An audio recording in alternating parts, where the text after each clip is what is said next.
बार एक जंगल में नए पेड़ उगाने की योजना बनाई जाती है। कुछ लोग पेड़ उगाने के लिए गड्ढा खोदना शुरू करते हैं। वे लोग गड्ढा खोद ही रहे होते हैं कि मिट्टी के अंदर एक गुड़िया मिलती है। अरे ये गुड़िया कितनी सुंदर है, मैं इसे अपने घर ले जाऊंगा। मेरी बीवी को ऐसे सामान घर में रखना बड़ा अच्छा लगता है। और भाई, इस गुड़िया की सुंदरता इन आँखों के ना होने से खराब हो रही है, तुम इसे लगवा लेना घर जाते समय। फिर दोनों लोग गड्ढा खोद के उसमें बीज डालते हैं और मिट्टी से भर के अपने अपने घर चल देते हैं। घर पहुंचने पे केतु अपनी बीवी रागिनी को वो गुड़िया देता है। अरे वाह, कितनी सुंदर गुड़िया है, इसे तो मैं घर में सजाऊंगी। फिर रात होने पे भूतिया गुड़िया अचानक अपनी आंखें खोलती है। आखिर में मैं फिर बाहर आ ही गई। चलो, बड़े दिन हो गए रात की सैर की जाए। फिर गुड़िया घर की खिड़की से बाहर कूद जाती है। अरे वाह, कितनी शांति है गाँव में। आज तो मैं गाँव की सैर करूंगी। गुड़िया गांव में घूमने लगती है। तभी उसे मीरा सोते हुए नजर आती है। यही तो थी जिसने मेरी आंखें निकाल कर मुझे दफनाया था। आज तो मैं इसे नहीं छोड़ूंगी।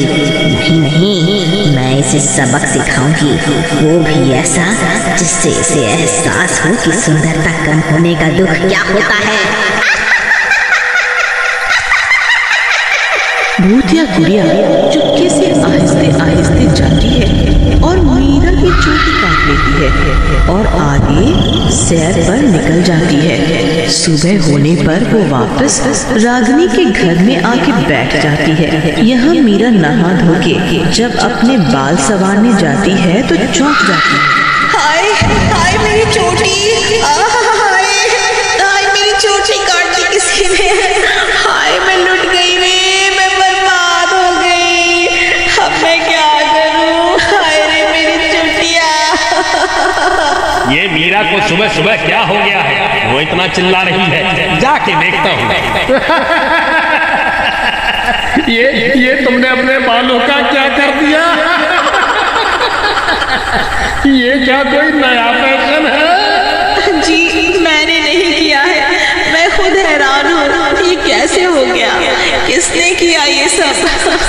फिर मीरा अपना सर पल्लू से ढक कर रखने लगती है। फिर अगली रात मेरे सैर का समय हो गया, अब मैं फिर जाऊंगी। भूतिया गुड़िया फिर गांव के चक्कर काटने लगती है। ये तो वही औरत है जिसने मीरा की मदद की थी मुझे दफनाने में। आज इसकी बारी है। भूतिया गुड़िया सुनैना के पास जाती है। सुनैना सो रही होती है। तभी भूतिया गुड़िया उसकी चोटी काट देती है। अरे वाह, चोटी काटने में कितना मजा आता है। फिर वो गुड़िया सुबह होने से पहले ही रागिनी के घर वापस आ जाती है। सुबह होने पे अरे मेरी चोटी, अरे कौन कमबख्त काट गया? मैंने किसी का क्या बिगाड़ा था? हाय मेरी चोटी। सुनैना के रोने धोने की आवाज सुन के मीरा उसके पास आती है। अरे सुनैना, क्या हुआ, क्यों रो रही हो बहन? क्या बताऊं, मेरी चोटी काट दी किसी ने। ये सुनकर मीरा आश्चर्यचकित रह जाती है। ये क्या कह रही हो बहन? परसों रात में मेरी भी चोटी काट दी किसी ने। पता नहीं किसी की हमसे क्या दुश्मनी है जो हम औरतों के साथ ऐसा कर रहा है। सुनैना जब मीरा की बातें सुनती है तो वो भी हैरान रह जाती है। हाँ बहन, कुछ करना पड़ेगा, कैसे भी पता तो लगाना पड़ेगा। फिर सब अपने अपने कामों में लग जाते हैं। फिर तीसरी रात भूतिया गुड़िया अपनी आंखें खोलती है। मैं तो तैयार हूँ अगले शिकार पर जाने के लिए। गुड़िया फिर गांव में निकल पड़ती है। तभी रागिनी की आंखें खुल जाती है। अरे ये कैसी आहट है? किसी के पैरों की आवाज वो भी इस समय? नहीं नहीं, मेरा वहम होगा। इस समय मेरे घर में कौन होगा? फिर रागिनी पानी पी के दोबारा सो जाती है। भूतिया गुड़िया फिर किसी के घर में घुस के उस औरत की चोटी काट देती है। अब आएगा मजा जब पूरा गांव मेरे हाथों से परेशान हो जाएगा।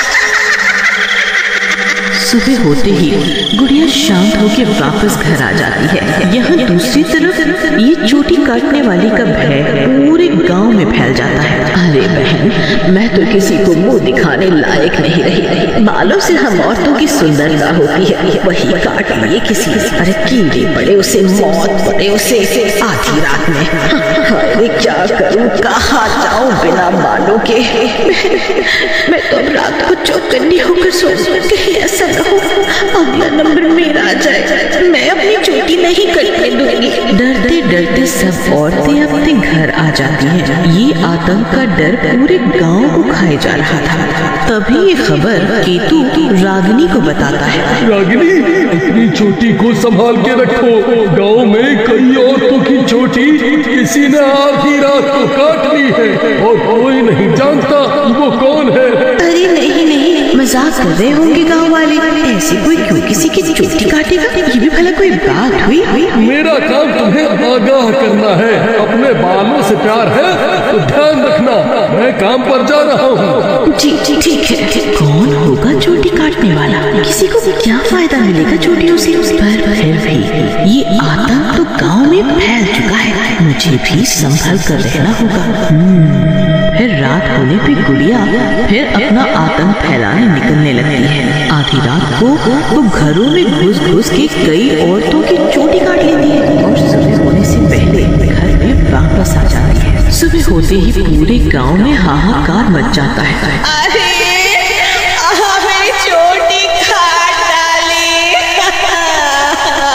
अरे मैं लुट गई रे, बर्बाद हो गई। मेरी चोटी को कमबख्त काट ले गया। यहाँ औरतें रो रो के पूरा गांव सर पे उठा लेती हैं। यहाँ केतु कुछ ढूंढने के लिए घर के तहखाने में जाता है। अरे इतना अंधेरा है यहाँ, एक काम करता हूँ, लालटेन जला लेता हूँ। लालटेन जलाने के लिए केतु माचिस ढूंढने लगता है, पर उसे हाथ में कुछ आता है। अरे ये क्या है? ये क्यों इतना अंधेरा है? अरे ये क्या? चोटियाँ इतनी सारी, और ये मेरे घर में क्या कर रही हैं? पूरे गांव की औरतें परेशान हैं। उनकी चोटियाँ कौन काट रहा है? और ये चोटियाँ मेरे घर में लाई जा रही हैं। ये रागिनी तो नहीं, वो ऐसा क्यों करेगी? और चोटियाँ तो मेरे घर में ही है। जरूर कोई मेरे घर में ही चोटी काटने वाली है। रागिनी के शरीर पे किसी चुड़ैल ने तो कब्जा नहीं कर लिया? नहीं, ऐसा नहीं हो सकता। मैं क्या करूं? किससे कहूं ये सब? ऊपर आके केतु रागिनी को ध्यान से देखता है। अजी क्या हुआ? ऐसे क्यों देख रहे हो? मैं नीचे कुछ ढूंढने गया था और हाँ, मुझे ये चोटियाँ मिली। क्या ये तुम कर रही हो? जी आपका दिमाग तो सही है। मैं क्यों चोटी काटूंगी किसी की? मैं खुद अपने बालों को छुपा छुपा के रख रही हूँ। पर आपका शक जायज है। चोटियाँ हमारे घर से मिली है, हमें कुछ करना पड़ेगा। फिर रात को जी आज तो मैं अपने बाल खोल के सोऊंगी। इतने सुंदर बाल पूरे गांव में किसी के नहीं है। हाँ, जरूर, और संभल कर। फिर दोनों सोने की एक्टिंग करते हैं और आधी रात होने का इंतजार करते हैं। आधी रात को भूतिया गुड़िया उठती है। अच्छा, तो बहुत घमंड है मैं सबसे बालों पे, आज इसकी बारी। भूतिया गुड़िया चुपके से आती है और रागिनी की चोटी काट लेती है। अरे चोटी काटने के बाद में इसकी चोटी तो वैसी ही है। तभी रागिनी और केतु गुड़िया को पकड़ लेते हैं। हाँ मेरी प्यारी गुड़िया, क्योंकि मैंने चोटी काटने वाले को पकड़ने के लिए नकली चोटी लगाई थी और सोने का नाटक कर, पर मुझे पता नहीं था कि तुम ही हो इन आतंक के पीछे। फिर केतु और रागिनी उसे बांध लेते हैं और सुबह होते ही पूरे गांव वालों के सामने उस गुड़िया का राज खोल देते हैं।